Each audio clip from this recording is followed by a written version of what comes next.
Dahil sa magkakasunod na aksidente sa bansa ay umabot na nga sa 12 ang nasawi neto lamang buwan. Di pa nga nakaka-recover sa trahedya na naganap sa SCTEX Subic Tarlac Expressway na ikinasawi ng 10 katao. At eto na naman, ginulat ulit tayo ng nakakalungkot na trahedya na naganap naman sa NAIA Terminal 1 na ikinasawi ng 2 katao na kinasangkutan ng mga driver ng PUB na posibleng kakulangan sa kasanayan. Isang SUV ang umararo sa mga tao sa labas ng terminal. 2 patay kabilang isang batang ihahatid ang amang OFW. Kaya naman naalarma na ang gobyerno dahil sa kabi-kabilang aksidente na nagaganap. Kaya naman panahon na para baguhin ang sistema at pulisiya sa pagkuha ng lisensya. Kaya naman nais ng DOTR na higpitan na ang driver's education training upang maiwasan ang mga aksidente sa bansa. Ayon kay Department of Transportation DOTR Vince Dizon, ilang pagbabago ang planong gawin sa pagkuha ng driver's education system sa bansa. Alinsunod na din sa direktiba ni Pangulong Ferdinand Marcos Jr. Inaiimbestigahan na po paano po ang naging procurement pati yung specifications.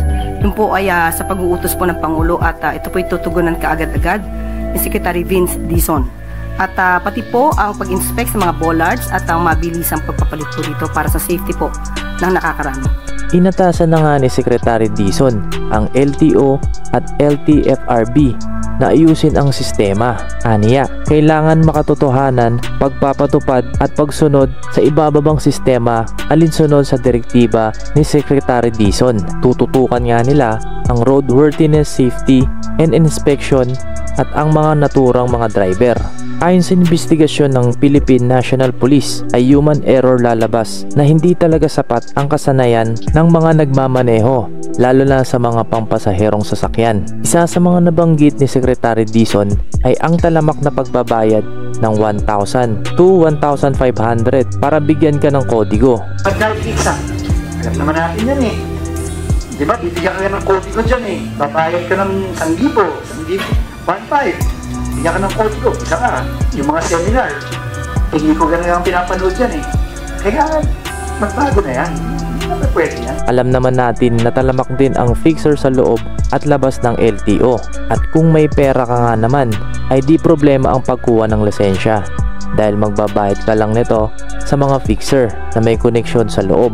Babaguhin na nga nila ang mga nakasanayang sistema sa loob ng ahensya. Kaya naman, sa mga kukuha pa lang ng lisensya ay posibleng mas madami ka ng dadaan ng proseso at sandamakbak na seminar-related roadworthiness safety at madalas na surprise drug test. Ito'y proteksyon na rin sa ating mga kababayan na bumabiyahe.